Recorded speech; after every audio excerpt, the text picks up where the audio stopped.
Hello friends, we are back with the another lecture of inorganic and inorganic fire. So आज हम लोग discuss करने वाले हैं WBJEE के जो एग्ज़ाम हुए हैं 2022 का, उसका हम लोग डिस्कशन करने वाले हैं। ठीक, ये दिख रहा होगा, ये मैंने सारे क्वेश्चंस लिख रखे हैं यहाँ पे केमिस्ट्री के। ठीक है, ये पार्ट 1 है, पार्ट 2 में और क्वेश्चंस आएंगे। ठीक है, वो सारा मैं करवा दूंगा। ठीक, तो आइए हम लोग डिस्कस करते हैं इस सॉल्यूशन को। ठीक है, WBJEE 2022 का। तो इसमें दिया हुआ है कि identify the non linear molecule pair. ठीक है, तो नॉन लीनियर का क्या मतलब होता है? लीनियर में अगर आपको देखना है लीनियर मॉलिक्यूल, तो लीनियर में अपने को क्या देखना होता है कि सेंट्रल एटम पे क्या होना चाहिए? सेंट्रल एटम का हाइब्रिडाइजेशन या तो sp होना चाहिए या sp2 होना चाहिए। क्लियर? तब उसको हम लीनियर बोलेंगे, अदरवाइज क्या बोलेंगे? नॉन लीनियर बोलेंगे। ठीक है, तो ध्यान से देखिएगा, अपना पहला कंपाउंड क्या दिया हुआ? XeF2। ठीक, XeF2 में देखिएगा, XeF2 जो होगा अपना वो लीनियर होगा। कैसे? ध्यान से देखिएगा, XeF2 में क्या होगा? एक्चुअली 3 लोन पेयर आएंगे, है कि नहीं? TBP शेप आ जाए, TBP इसकी क्या आ जाएगी? ज्योमेट्री आ जाएगी, और शेप क्या आ जाएगी? लीनियर आ जाएगी। क्लियर? ये 3 लोन पेयर एक दूसरे को इस तरीके से कैंसिल करते हैं ताकि ओवरऑल इफेक्ट इसका रिपल्सन का कैंसिल हो जाता है और मॉलिक्यूल क्या हो जाता है? लीनियर हो जाता है। क्लियर? Molecule is linear. ठीक, अब देखिएगा ClO2 NO2 अपना दिया हुआ, तो NO2 का स्ट्रक्चर ये हो जाएगा। ठीक, NO2 ये कोऑर्डिनेट बॉन्ड, और एक जो होगा इसमें क्या होगा? ये हाइब्रिड ऑर्बिटल में होगा। क्लियर? नाइट्रोजन का जो ये सिंगल इलेक्ट्रॉन होगा वो हाइब्रिड ऑर्बिटल में होगा। कैसे पता किया हमने हाइब्रिड ऑर्बिटल में होगा? तो इसका सिस्टम होता है कि अगर सेंट्रल एटम से साइड एटम की सराउंडिंग एटम क्या हो जाए? ज़्यादा इलेक्ट्रोनिगेटिव। मैंने क्या बोला? Surrounding atom is more electronegative than central atom. तब जो अनपेयर्ड इलेक्ट्रॉन होता है सेंट्रल एटम पे वो हाइब्रिडाइजेशन में जाता है। क्लियर? तो ये हाइब्रिड ऑर्बिटल में हो गया, sp2 हाइब्रिड ऑर्बिटल में, ये भी एक सिग्मा हो गया और ये भी सिग्मा हो गया, है कि नहीं? कोऑर्डिनेट बॉन्ड तो कोवलेंट बॉन्ड ही होता है, सिग्मा बॉन्ड। तो टोटल क्या हो गया? नाइट्रोजन का हाइब्रिडाइजेशन sp2, तो ये भी अपना क्या हो गया? लीनियर। समझ में आया बात? तीसरा अपना क्या दिया हुआ है? HCN दिया हुआ है। HCN का बनाइए स्ट्रक्चर। HCN आप सबको पता है ये लीनियर होगा, है कि नहीं? सेंट्रल एटम का हाइब्रिडाइजेशन देखिए, sp दिखा। क्लियर? तो ये लीनियर मॉलिक्यूल। हमेशा याद रखिएगा 3 एटम हमेशा क्या होते हैं? प्लेन में होते हैं। Clear? 3 atoms is always in a plane. Clear? Planar अगर पूछता तो यहाँ लीनियर पूछा हुआ है। ठीक, कि नॉन लीनियर कौन सा? अब ClO2 में आइएगा, तो ClO2 का झमेला होता है, देखिएगा ClO2 ऑक्सीजन। ठीक, Cl पे कितने वैलेंस इलेक्ट्रॉन होते हैं? 7। तो 4 तो इसमें बना लिए, है कि नहीं? 2 ऑक्सीजन के साथ और 2 ऑक्सीजन के साथ, और एक लोन पेयर होगा। ठीक, और एक क्लोरीन पे क्या होगा? ये अपना सिंगल इलेक्ट्रॉन होगा, unpaired electron, odd electron. Clear?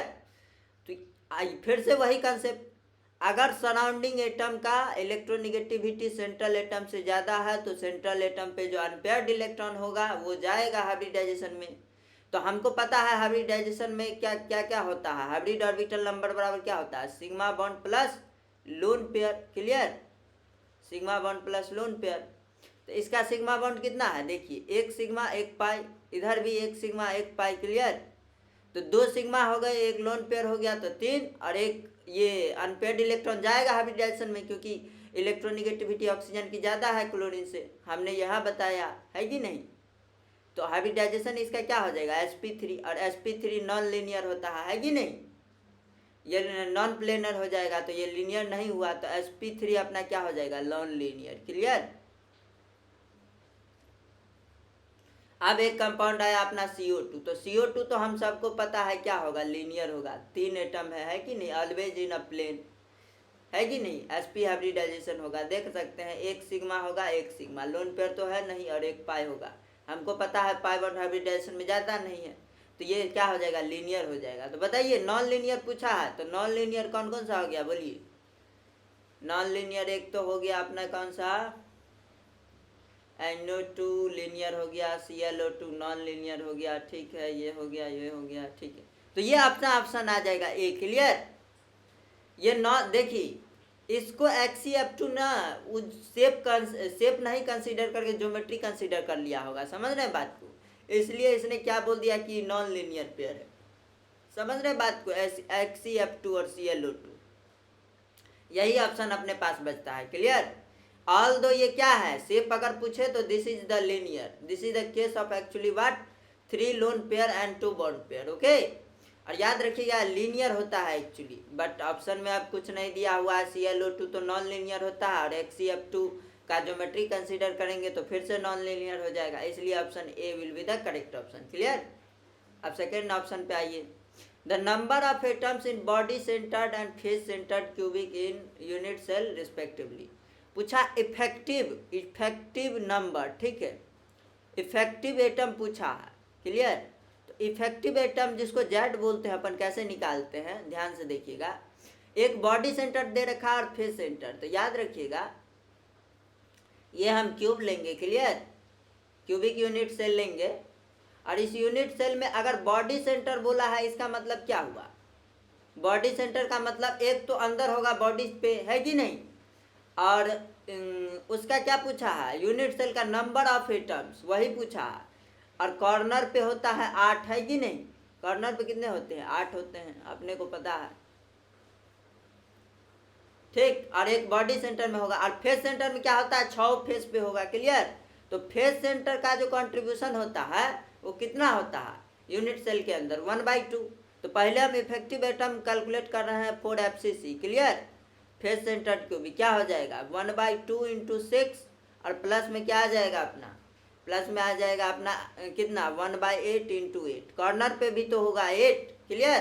Corner पे भी होगा, कॉर्नर का कंट्रीब्यूशन कितना होता है, 1/8, और 8 कॉर्नर है इस क्यूबिक सेल में। तो effective atomic number how much, बताइए, 2 × 6 और 1, 3 + 1 कितना हो गया, 4 हो गया। क्लियर? तो FCC में कितना आ गया अपना, 4 आ गया, ठीक। और उसमें कितना आएगा, effective atom in effective atomic number, effective atomic number ये किसका हम कैलकुलेट कर रहे हैं, बॉडी सेंटर्ड क्यूबिक का। तो बॉडी सेंटर्ड क्यूबिक में क्या होगा, ये सारे कॉर्नर पे होंगे और एक बॉडी सेंटर पे होगा। तो बॉडी सेंटर वाला है तो पूरा एटम चला गया यूनिट सेल के अंदर, तो उसका कंट्रीब्यूशन 1 हो गया। अब जो कॉर्नर पे होंगे 8, उसका कंट्रीब्यूशन कितना होगा, 1/8, एक कॉर्नर पे, है कि नहीं। और ऐसे कितने एटम है, 8, तो 1/8 × 8 कितना आ गया, 2।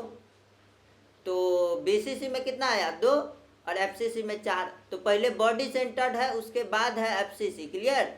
तो बॉडी सेंटर में कितना है, 2, तो 2, 4, ए ऑप्शन अपना करेक्ट हो जाएगा। क्लियर? समझ में आ गई बात? अब हम लोग चर्चा करते हैं नेक्स्ट क्वेश्चन पे। ये क्वेश्चन बोल रखा है the number of unpaired electron in Mn+2 ion. ध्यान से देखिएगा इसका सॉल्यूशन क्या होगा। मैग्नीज का बोल रहा है, क्या मैग्नीज का कॉन्फ़िगरेशन क्या होता है, 25 होता है इसका एटॉमिक नंबर, है कि नहीं। क्या हो जाएगा, 3d5 4s2। This will be the structure of what, manganese. अब ध्यान से देखिएगा, अपने को Mn+2 का बनाना है, कॉन्फ़िगरेशन लिखना है, ठीक। तो 2 इलेक्ट्रॉन कहाँ से लॉस होगा, तो जो सबसे अंतिम वाला सेल होगा जिसकी रेडियस सबसे ज़्यादा होगी उसी से लॉस होगा। इसका मतलब 4s से लॉस होगा 2 इलेक्ट्रॉन। क्लियर? समझ रहे हैं? इसका रूल है, पहला रूल है कि जो क्या हो, सबसे दूर हो, मतलब समझ रहे हैं, जिसका क्या हो आपका नंबर ऑफ सेल जिसमें सबसे ज़्यादा हो, ठीक। नंबर ऑफ सेल जिसका सबसे ज़्यादा हो, मतलब पीरियड वाले में से होता है, ठीक। यहाँ 3rd सेल है और ये 4th सेल है, तो 4th सेल से पहले रिमूव होगा। दूसरा, अगर नंबर ऑफ सेल भी सेम आ जाए तो दूसरा रूल लगाते हैं, जिसका L वैल्यू ज़्यादा हो, एजीमुथल क्वांटम नंबर, उसमें से इलेक्ट्रॉन रिमूव करते हैं। क्लियर? तो Mn+2 में क्या हो जाएगा, सबसे पहले 4s से रिमूव करेंगे तो क्या हो जाएगा, 3d और 4s, 3 कितना, 2 इलेक्ट्रॉन रिमूव करना है, दोनों रिमूव कर देंगे तो 4s 0 3d5। और 3d5 में कैसे हम करेंगे कैलकुलेट, बताइए, 1 2 3 4 5, है कि नहीं। 3d ऑर्बिटल में टोटल कितने होंगे, 3d सब सेल में 5 ऑर्बिटल होंगे, और 5 ऑर्बिटल में क्या जाएगा, एक एक करके अनपेयर्ड इलेक्ट्रॉन जाएगा। आपको पता ही है, अकॉर्डिंग टू हुंस रूल भरते हैं, है कि नहीं, पॉली एक्सक्लूजन सबको फॉलो करना होता है। क्लियर? तो ये 3D में ऐसे भर देंगे सिंगल सिंगल, तो कितने आ गए, ये सारे अनपेयर्ड हो गए, तो 3 और 2 5, क्लियर, तो 5 अनपेयर्ड इलेक्ट्रॉन, क्लियर, समझ में आ गई बात। ठीक है, ये रूल याद रखिएगा, रूल शुड बी मस्ट, और ये प्रायोरिटी में लगाएंगे, पहला प्रायोरिटी में आपका पहला रूल लगेगा, और दूसरा प्रायोरिटी में अगर एन सेम हो जाए फिर एल वैल्यू को देखेंगे किसका ज़्यादा है, क्लियर।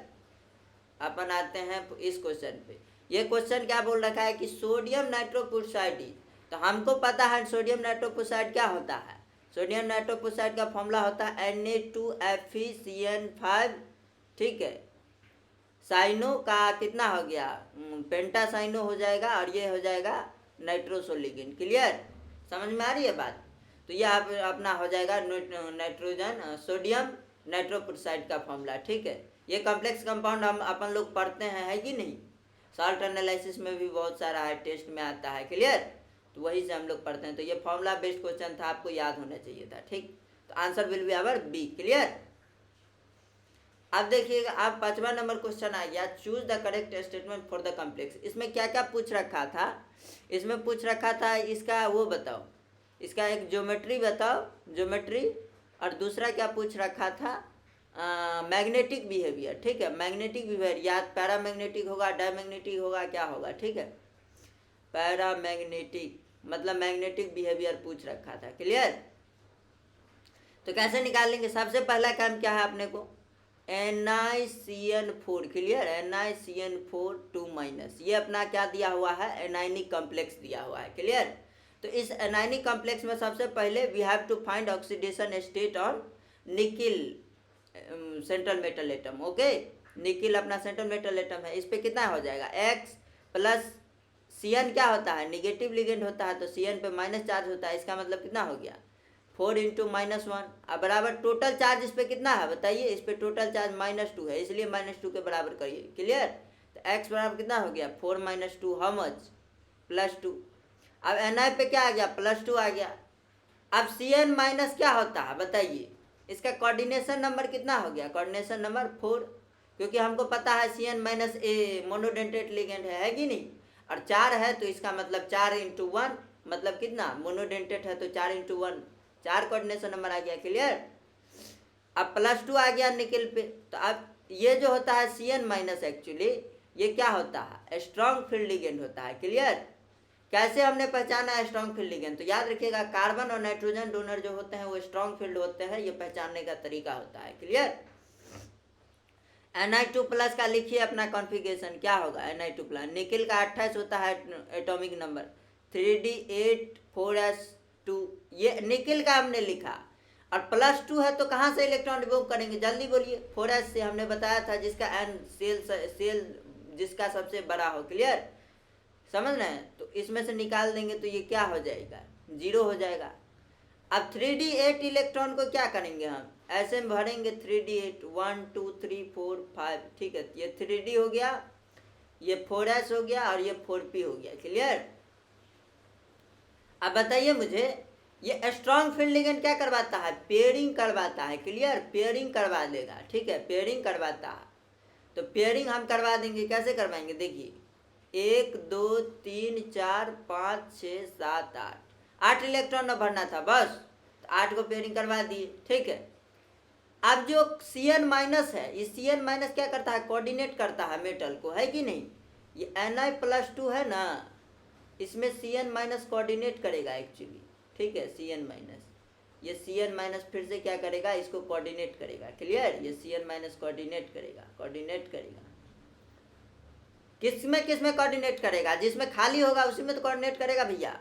तो एक D में कर दिया, एक इसमें करेगा, 2 3 4, क्या आ गया हाइब्रिडाइजेशन, एक D का, एक S का, और 2P का, तो क्या बोलेंगे DsP2 हाइब्रिडाइजेशन आ गया। DsP2 का हमको पता है स्क्वायर प्लेनर, है कि नहीं, तो स्क्वायर प्लेनर इसका क्या आ गया, ज्योमेट्री आ गया, है कि नहीं, स्क्वायर प्लेनर, और स्क्वायर प्लेनर ज्योमेट्री आ गया, और मैग्नेटिक बिहेवियर क्या होगा बोलिए, अनपेयर्ड इलेक्ट्रॉन अगर होगा तो पैरामैग्नेटिक होगा, अनपेयर्ड इलेक्ट्रॉन नहीं होगा डायमैग्नेटिक होगा, क्लियर। अनपेयर्ड इलेक्ट्रॉन देखिए कहीं नहीं आपको दिख रहा है, सब पेयर्ड है, क्लियर, सब पेयर्ड है, एक भी अनपेयर्ड नहीं है, इसका मतलब क्या है कि ये मॉलिक्यूल क्या होगा, डायमैग्नेटिक होगा। क्लियर, समझ में आ गई बात, diamagnetic and square planar. Clear, now will come to next question. ठीक, the boiling point of water is higher than liquid HF। ध्यान से देखिएगा, ये सॉलिड HF नहीं दिया हुआ है, ध्यान से देखिएगा इसका सॉल्यूशन। एक तो अपने को वाटर मॉलिक्यूल दे रखा है और एक HF लिक्विड फॉर्म में दे रखा है। अगर HF सॉलिड फॉर्म में होता, HF अगर सॉलिड फॉर्म में होता है ना, तो उसका जो स्ट्रक्चर होता है हाइड्रोजन बॉन्डिंग का, वो ऐसे ऐसे होता है। क्लियर, ऐसे ऐसे ऐसे ऐसे ऐसे ऐसे जिग जैग। क्लियर, ये जिग जैग स्ट्रक्चर होता है सॉलिड फॉर्म में, बट हाइड्रोजन बॉन्डिंग होने के बाद HF में। क्लियर, बट HF लिक्विड दिया हुआ है ना, तो इसमें हाइड्रोजन बॉन्डिंग एक्चुअली ऐसे होगा। क्लियर, HF HF, समझ रहे हैं, और ये चलते जाएगा। क्लियर, ये इधर चलते जाएगा, आगे चलते जाएगा, समझ रहे हैं। ये हाइड्रोजन से क्या जुड़ा होना चाहिए, फ्लोरीन, और हाइड्रोजन से फ्लोरीन जुड़ा होना चाहिए। तो अपने को क्या देखना होता है कि इलेक्ट्रोनिगेटिव, और इलेक्ट्रोनिगेटिव से क्या जुड़ा होना चाहिए, हाइड्रोजन। क्लियर, इलेक्ट्रोनिगेटिव से अगर हाइड्रोजन जुड़ा हो और फिर इलेक्ट्रोनिगेटिव जुड़ जाए, तो इस इलेक्ट्रोनिगेटिव और हाइड्रोजन के बीच क्या होगा जाएगा, हाइड्रोजन बॉन्डिंग हो जाएगा। कैसे, तो ये फ्लोरीन है ना, तो फ्लोरीन पे डेल्टा माइनस आएगा, पार्शियल निगेटिव है कि नहीं, ये इलेक्ट्रॉन को खींच लेगा, मोर इलेक्ट्रोनिगेटिव है। हाइड्रोजन पे क्या आएगा, इधर डेल्टा पॉजिटिव आएगा, इस पे भी क्या आएगा, डेल्टा पॉजिटिव, और डेल्टा निगेटिव डेल्टा पॉजिटिव के बीच अट्रैक्शन होगा, और यही हाइड्रोजन बॉन्ड हो जाएगा। क्लियर, ये HF लिक्विड का है, HF सॉलिड का जिग जैग स्ट्रक्चर होता है। क्लियर, इसमें एक ही हाइड्रोजन बॉन्डिंग होगा HF में। क्लियर, बट H2O में देखिए, H2O में क्या हो सकता है, ध्यान से देखिएगा। H2O में क्या हो गया अपना, ये जो लोन पेयर है आपका, ध्यान से देखिएगा, और ये HOH। क्लियर, तो ये जो लोन पेयर है ना आपका, ये हाइड्रोजन बॉन्डिंग कर लेगा, है कि नहीं, क्योंकि हमको पता है कि इलेक्ट्रोनिगेटिव ऑक्सीजन है, उससे हाइड्रोजन जुड़ा हुआ है। हमने यही बोला कि इलेक्ट्रोनिगेटिव से हाइड्रोजन जुड़ा हुआ होगा, फिर इलेक्ट्रोनिगेटिव जुड़ जाए, तो उसके हाइड्रोजन और इलेक्ट्रोनिगेटिव के बीच हाइड्रोजन बॉन्डिंग हो जाता है। क्लियर, और ये होता है सिर्फ और सिर्फ 3 एटम में। ठीक है, फोन में। ठीक, और क्लोरीन में होता है एक केस, क्लोरीन में स्पेसिफिक होता है 3 केस। ठीक है, वो क्लोरल हाइड्रेट एक कंपाउंड होता है, उसमें होता है, एक होता है किसमें, CHHCl2। ठीक, 2 कंपाउंड हो गए, एक क्लोरल हाइड्रेट में क्लोरीन के केस में, और एक CHHCl2, और एक और कंपाउंड होता है जिसको क्या बोलते हैं, ये ऑर्थोक्लोरोफिनॉल, किनॉल OH, और यहाँ पे क्लोरीन रहता है, इसमें भी हाइड्रोजन बॉन्डिंग हो जाता है। तो क्लोरीन का 3 ही केस है, क्लोरल हाइड्रेट, CHHCl2, और एक क्या हो जाएगा, ऑर्थोक्लोरोफिनॉल। क्लियर, और ये हाइड्रोजन बॉन्डिंग जो हो गया, तो बताइए actually hydrogen bonding lone pair का खेला होता है। एक लोन पेयर है तो ये इसको डोनेट कर दिया समझिए, ठीक, और बॉन्ड बना लिया। क्लियर, अब ये ऑक्सीजन से एक हाइड्रोजन जुड़ा हुआ है, और ये ऑक्सीजन है, तो ये भी तो बॉन्ड बना सकता है, दिखा आपको। और इस बार क्या किया, ऑक्सीजन ने अपना लोन पेयर दे दिया। क्लियर, तो 2 हाइड्रोजन बॉन्ड हो गए। इसके पास एक लोन पेयर अभी भी बचा हुआ है, इसके पास भी एक लोन पेयर बचा हुआ है। क्लियर, अरे दुइये को ने डोनेट किया, एक ये और एक ये। इस ऑक्सीजन के पास एक तो बचा हुआ, एक बचा हुआ, हाइड्रोजन भी 2 है, तो फिर से 2 हाइड्रोजन बॉन्डिंग हो जाएगा। शो नहीं कर रहा है, टोटल कितना हो जाएगा, 4 नंबर हो जाएगा हाइड्रोजन बॉन्डिंग का। ठीक, 4 हो जाएगा हाइड्रोजन बॉन्डिंग का। तो boiling point of water is higher than liquid HF। इसका मतलब क्या है, जिसमें हाइड्रोजन बॉन्डिंग ज़्यादा होगा, ठीक, जिसमें ज़्यादा होगा, ठीक, उसमें क्या होगा, extent of hydrogen bond will be more. ठीक है, क्लियर, तो एक्सटेंट ऑफ हाइड्रोजन बॉन्डिंग अगर ज़्यादा होंगे तो force of attraction is more, so उसको पिघलाना क्या होगा, बहुत, समझ रहे हैं, उसको गर्म करने पे वो जल्दी बॉन्ड टूटने वाला नहीं है। दैट्स वाई बॉइलिंग पॉइंट क्या हो जाएगा, वाटर का ज़्यादा हो जाएगा लिक्विड से। क्यों, रीजन क्या होगा इसका, रीजन हम देंगे, रीजन आंसर में लिखना है आपको कि number of hydrogen bond water कितना बनाया, 4, और HF कितना बनाएगा, केवल 1। क्लियर, ठीक है, HF केवल कितना बना सकता है, 2, सॉरी, एक इधर और एक इधर, समझ रहे बात को। तो नंबर ऑफ जो है सो हाइड्रोजन बॉन्डिंग वाटर में ज़्यादा होगी as compare to number of hydrogen bonding in HF, तो उसका ये आंसर लगा देंगे। क्लियर, समझ में आ गई बात।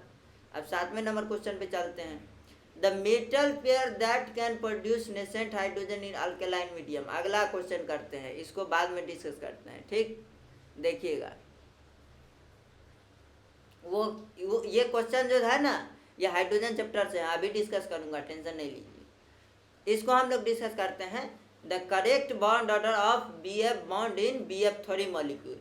तो ध्यान से देखिएगा, ये BF3 मॉलिक्यूल अपने को दिया हुआ है, बोरॉन फ्लोरीन फ्लोरीन फ्लोरीन। अब अपने को पता है कि इसमें क्या हो जाएगा भैया जी, तो बैक बॉन्डिंग हो जाएगा। कैसे बैक बॉन्डिंग हो जाएगा, हमको पता है बैक बॉन्डिंग के लिए एक के पास क्या होना चाहिए, लोन पेयर, और एक के पास क्या होना चाहिए, वेकेंट ऑर्बिटल, है कि नहीं, वेकेंट ऑर्बिटल। तो उसमें क्या हो जाता है, बैक बॉन्डिंग हो जाता है, क्लियर। और ये सेकंड पीरियड है, बोरॉन पे एक ऑर्बिटल खाली होगा, प्योर पी एटॉमिक ऑर्बिटल। कैसे, देखिए बोरॉन का कॉन्फ़िगरेशन क्या होता है, 2s2 2p1, क्लियर। अब बताइए, ये 2s ऑर्बिटल है और ये 2p ऑर्बिटल है, ठीक। और ये अपना क्या है, उसका एनर्जी, क्लियर। तो अब बताइए अपने को कि 2s में 2 इलेक्ट्रॉन और 2p में 1 इलेक्ट्रॉन। याद रखिएगा, जितना अनपेयर्ड इलेक्ट्रॉन उतना ही बॉन्ड बनाता है। तो अभी एक अनपेयर्ड है, बट बॉन्ड आया कितना है, 3 बॉन्ड बनाया है बोरॉन। बोरॉन के चारों तरफ देखिए 3 बॉन्ड है। इसका मतलब क्या हुआ कि बोरॉन में 3 अनपेयर्ड हमको करने पड़ेंगे। तो इसको एक्साइट यहाँ से करवा देंगे, और ये एक्साइटेशन ही खुद ब खुद हो जाता है, सेल्फ एक्साइटेशन, ठीक है। क्यों, क्योंकि ये सेल सेम है, दिख रहा है, सेकेंड सेल, ठीक। तो इसका बीच का जो एनर्जी लो गैप होता है ना 2s और 2p के बीच का, वो बहुत लो होता है, क्लियर। इसलिए एक्साइटेशन पॉसिबल हो जाती है अपने आप, और ये इलेक्ट्रॉन यहाँ से क्या चला जाता है, यहाँ पे। अब कितना अनपेयर्ड, 1 2 3, और देखिए बोरॉन 3 बॉन्ड बना रहा, इसका मतलब ये 2p इसमें क्या है, वेकेंट है, क्लियर, बोरॉन के अंदर। अब फ्लोरीन पे 3 गो लोन पेयर आपको पते हैं, तो ये लोन पेयर क्या करेगा, इसको क्या कर देगा, डोनेट कर देगा, और बैक बॉन्डिंग हो जाएगा, क्लियर। तो बैक बॉन्डिंग का आप देखिएगा BF3 में कैसे बॉन्ड ऑर्डर निकालेंगे अपन।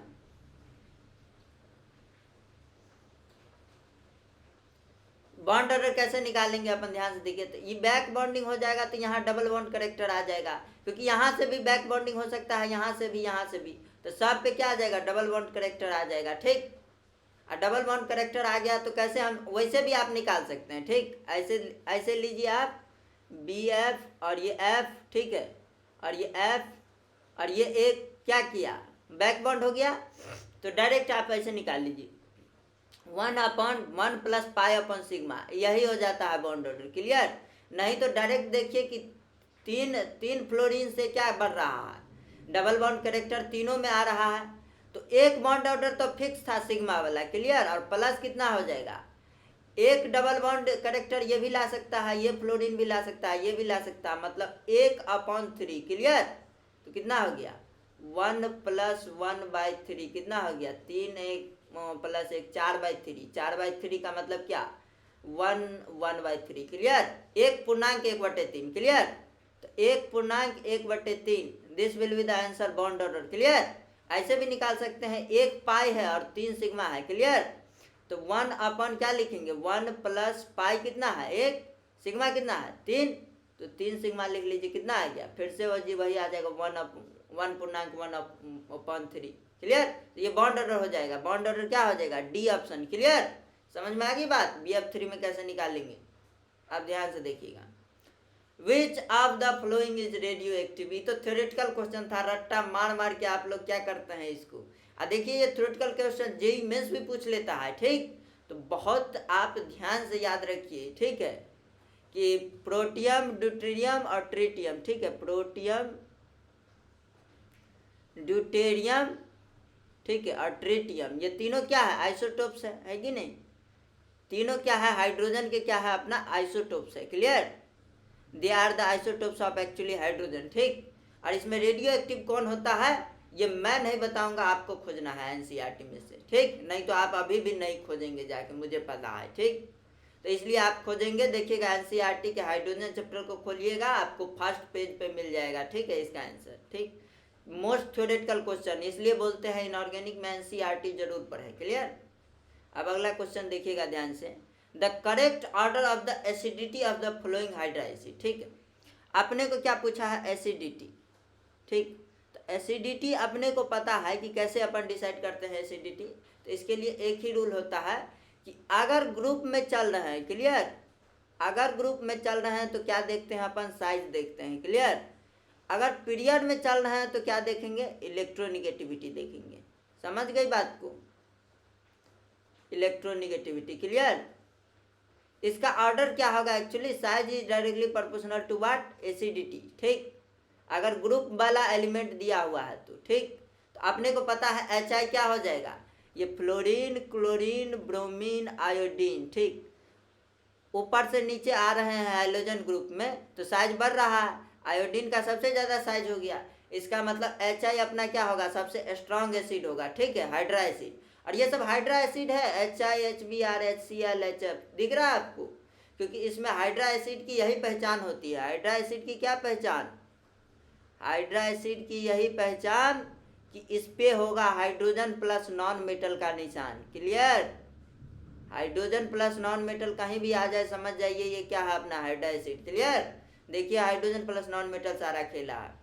तो साइज बढ़ा के ऊपर से नीचे आने पे तो HI सबसे ज़्यादा स्ट्रॉन्ग एसिड, फिर HBr, फिर HCl, फिर HF, स्ट्रॉन्ग एसिड नहीं, acidity of hydra acid, clear, गलत नहीं, ठीक।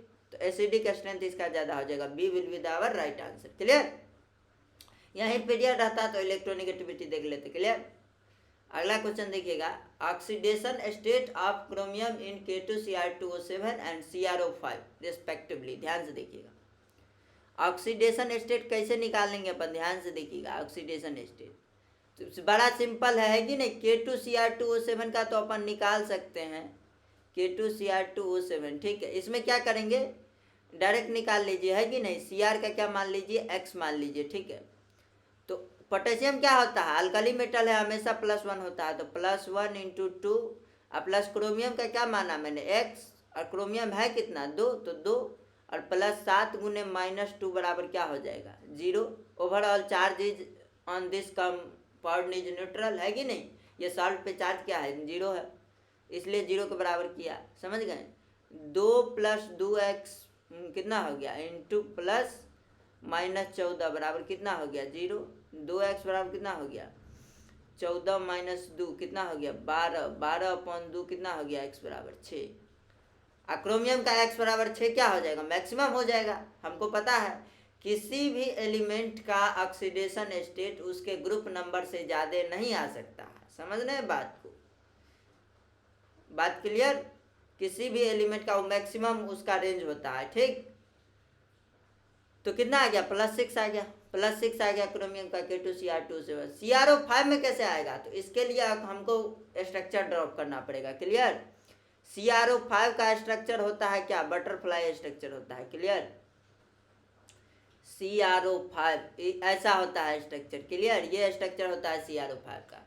तो याद रखिएगा इसमें ऑक्सीडेशन स्टेट कैसे निकालते हैं। अगर सिंगल बॉन्ड से इलेक्ट्रोनिगेटिव एटम जुड़ा हुआ है और मेटल जुड़ा हुआ है तो इलेक्ट्रोनिगेटिव पे -1, अगर एक बॉन्ड से जुड़ा हुआ है तो मेटल पे +1, क्लियर, ऐसे निकालना होता है। तो ऑक्सीजन पे क्या जाएगा, मोड इलेक्ट्रोनिगेटिव है -1, क्रोमियम पे क्या आ जाएगा +1, ये ऑक्सीजन पे क्या जाएगा -1, फिर से क्रोमियम पे +1, क्लियर। ये ऑक्सीजन पे -1, फिर से क्रोमियम पे क्या हो जाएगा +1, ये ऑक्सीजन पे -1, फिर से क्रोमियम पे +1, ये ऑक्सीजन पे -2, तो फिर से ही क्रोमियम पे कितना +2, कितना हो गया 3, 1, 4, 2, 6। इसका मतलब इसमें भी ऑक्सीडेशन स्टेट कितना आ गया 6, क्लियर। तो 6 कहाँ गया, C option will be our right answer, clear. समझ में आ गई बात, ऐसे अपन डिसाइड करते हैं, ठीक। Now next question is the correct order of relative stability of the given free radical. ध्यान से देखिएगा, इसका सॉल्यूशन अपन लोग करते हैं। ये भी अपना क्या है, WBJEE 2022 का ही क्वेश्चन है कि नहीं, आप लोग देखे होंगे जो एग्जाम दे के आए होंगे, ठीक है। CH3C पे क्या है, आप देखिए यहाँ पे भी खेला कर दिया है इसने, यहाँ HH लगा रखा था, क्लियर, यहाँ HH लगा रखा था, वो नहीं होगा, ठीक। अगर H फिर तो 4 बॉन्ड बना लेंगे और फ्री रेडिकल फिर कहाँ रहेगा, समझ रहे बात को, ये हाइड्रोजन नहीं होगा यहाँ पे, क्लियर, समझ गए बात को, ये हाइड्रोजन नहीं होगा, यहाँ भी फ्री रेडिकल होगा, क्लियर। तो स्टेबिलिटी पूछा है फ्री रेडिकल का, तो स्टेबिलिटी हमको पता है, क्या करेंगे स्टेबिलिटी हम डिसाइड करते हैं। देखिए स्टेबिलिटी क्या हो जाएगा, यहाँ देखिए ये फ्री रेडिकल का स्टेबिलिटी कौन बढ़ाता है, stability of free radical is directly proportional to what, electron donating group, click, electron donating group, electron donating group क्या करता है, स्टेबिलिटी ऑफ फ्री रेडिकल को क्या करता है, बढ़ाता है। ठीक, देखिए कहाँ पे ज़्यादा है, यहाँ क्या हो जाएगा, यहाँ CH2 और ये CH3, यहाँ 3 अल्फा हाइड्रोजन हाइपर कंजुगेशन लग रहा है, क्लियर, ये है ना ये फ्री रेडिकल, तो इसके बगल वाला कार्बन अल्फा कार्बन, तो इसके ये कार्बन से जुड़ा हुआ hydrogen alpha hydrogen, 3 alpha hydrogen हो गया। यहाँ पे देखिए नाइट्रोजन क्या कर रहा है, ये तगड़ा अपना क्या लग रहा है, प्लस आई लगा रहा है कि नहीं, प्लस आई इफेक्ट लगा रहा है, क्लियर, और ये क्या लगा रहा है एक्चुअली, प्लस आई इफेक्ट, ठीक, इंडक्टिव इफेक्ट लगा रहा है। ठीक, ये भी यहाँ से क्या ये तो हाइपर कंजुगेशन 3 अल्फा हाइड्रोजन, ठीक, और 3 अल्फा, ये हाइपर कंजुगेशन तो तीनों में सेम है, क्लियर, ये 3 अल्फा हाइड्रोजन, तो इसके बेस पे तो डिसाइड ही नहीं होगा। ठीक, डिसाइड होगा, देखिए ये क्या कर रहा है, डोनेट कर रहा है कि नहीं, ये डोनेटिंग टेंडेंसी है, NCH3 का ट्वाइस है कि नहीं, ये विड्रॉइंग टेंडेंसी है कि नहीं, ये विड्रॉ कर रहा है इलेक्ट्रॉन। ठीक, तो याद रखिएगा यहाँ पे जो डोनेटिंग वाला टेंडेंसी है मोर इफेक्टिव है एज कंपेयर टू विड्रॉइंग, क्योंकि हमको पता है ये वाला N पे 2 CH3 लगा के एक लोन पेयर है, आराम से बढ़िया डोनेटिंग ग्रुप है। ठीक, तो सबसे ज़्यादा स्टेबल कौन हो जाएगा, दूसरा हो जाएगा, क्लियर, क्योंकि सिर्फ इसमें डोनेटिंग इफेक्ट लग रहा है, प्लस आई, क्लियर। उसके बाद क्या हो जाएगा अपना थर्ड ऑप्शन, क्लियर, और उसके बाद क्या हो जाएगा फर्स्ट ऑप्शन, दिखा आपको।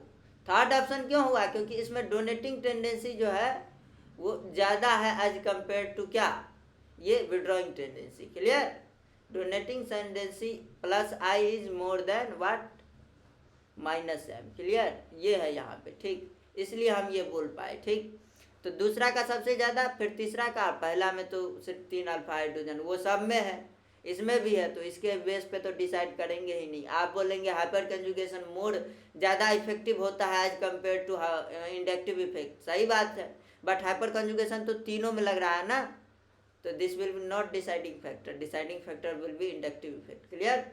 याद रखिए जो ग्रेटर इफेक्ट है, रेजोनेंस रहता है, तो अभी रेजोनेंस को छोड़ते नहीं अपन। ठीक, समझ के बात को, this is the actually reason. ठीक, तो यह स्टेबिलिटी का ऑर्डर हो गया, क्लियर। अगला क्वेश्चन आ गया, हाइब्रिडाइजेशन पूछ रहा है of the negative carbons in 1 and 2।